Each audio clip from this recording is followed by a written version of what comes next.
Question is for diatomic molecule, the correct statement about the molecular orbital formed by the overlap of 2pz orbitals is R. ये क्या कह रहा है, diatomic molecule के लिए molecular orbital जो 2pz orbital का ओवरलैप से बनता है, इसके लिए कौन कौन सा ऑप्शन करेक्ट है। क्वेश्चन JEE एडवांस 2022 में पेपर 1 में पूछा गया क्वेश्चन है। तो एक एक करके ऑप्शन देखते हैं। फर्स्ट क्या है, sigma orbital has total of 2 nodes. तो सिग्मा ऑर्बिटल तो कंस्ट्रक्टिव ओवरलैप के लिए हो रहा है, ये आपका हो गया कंस्ट्रक्टिव ओवरलैप, है ना, बॉन्डिंग मॉलिक्यूलर ऑर्बिटल सिग्मा। तो इसका जो बनेगा ओवरलैपिंग से ऐसे बनेगा।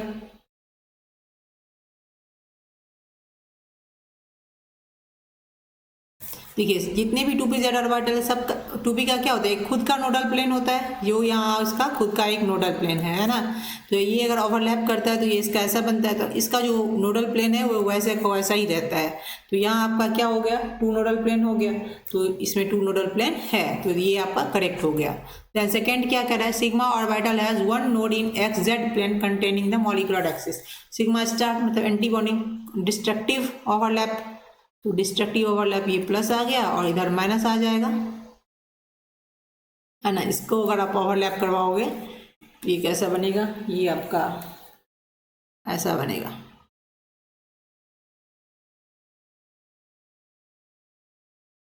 यहाँ प्लस यहाँ माइनस, ये से इसका जो खुद का है एक नोडल प्लेन दोनों का, इस दोनों का है, लेकिन डिस्ट्रक्टिव ओवरलैप में क्या होता है, एक एक्स्ट्रा नोडल प्लेन बनता है। ये क्यों बनता है, इसको क्वेश्चन के लास्ट में समझेंगे, है ना। तो यहाँ क्या हो गया, 1 नोडल प्लेन यहाँ एक बीच में और यहाँ तो 3 नोडल प्लेन। तो यहाँ क्या कर रहा है, 1 node in the exact plane, तो ये आपका क्या हो गया, रॉन्ग हो गया। देन थर्ड क्या कर रहा है, pi orbital has 1 node in the plane which is perpendicular to the molecular axis and goes through the center of the molecule. Pi orbital का आपको कंस्ट्रक्टिव करवाना है, तो ये आ गया पाई ऑर्बिटल, ये प्लस ये माइनस, ये प्लस, है ना, नहीं पाई ऑर्बिटल है दोनों प्लस, ओके। इसका ओवरलैपिंग करवाना है।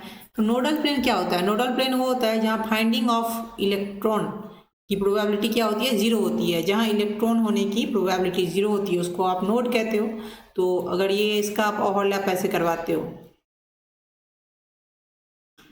है ना, तो यहाँ प्लस यहाँ माइनस यहाँ माइनस, तो इसका अगर आप ओवरलैप करवाते हो तो ये क्या होता है, इसका यहाँ एक जो नोडल प्लेन है ये नोडल प्लेन रहेगा, क्योंकि ऊपर और नीचे क्या हो रहा है, इलेक्ट्रॉन डेंसिटी इंक्रीज हो रही है, और नोड क्या है, जहाँ इलेक्ट्रॉन होने की प्रोबेबिलिटी 0 हो, दैट मीन्स यहाँ 1 नोड होता है। इसको आप ऐसे भी लिख सकते हो, यहाँ ऊपर ये ऐसे प्लस और ये ऐसे माइनस, तो एक यहाँ नोड हुआ बीच में जो आपका ये नोडल प्लेन है, एक्स एक्सिस, है ना।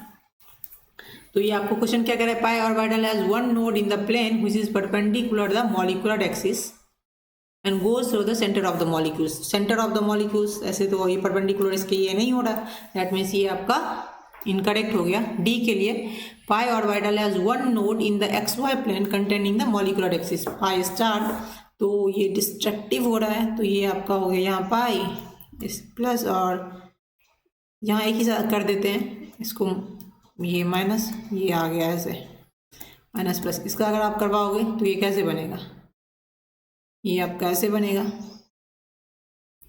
तो यहाँ प्लस यहाँ माइनस यहाँ प्लस, तो ये दोनों क्या करता है, दोनों को एक दूसरे को कैंसिल आउट कर देता है। बट ये डिस्ट्रक्टिव है तो यहाँ एक बनेगा, तो एक नोडल प्लेन इसका होता है। तो ये तो आपका वैसे करेक्ट है जो XY प्लेन में है। तो ये डिस्ट्रक्टिव में 1 कैसे बनता है, तो देखिए इसमें ऊपर नीचे जो ये है एक दूसरे को कैंसिल आउट कर दिया, बट यहाँ एट ए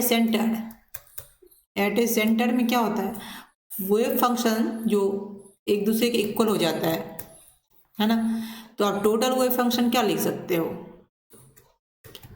टोटल वेव फंक्शन में डिस्ट्रक्टिव में माइनस करते हैं तो equal to 0। Total wave function यहाँ क्या हो गया, 0 हो गया, तो इलेक्ट्रॉन यहाँ होने की प्रोबेबिलिटी क्या हो जाती है, 0 हो जाती है, इसीलिए यहाँ एक नोडल प्लेन होता है बीच में, है ना। तो एक इसका नोडल प्लेन है। तो ये आपको कह रहा है 1 नोड इन XY प्लेन, जो आपको XY प्लेन में ही दिख रहा है, तो XY प्लेन में है, तो डी आपका करेक्ट आंसर है, ए और D is correct answer. Thanks for watching मेरे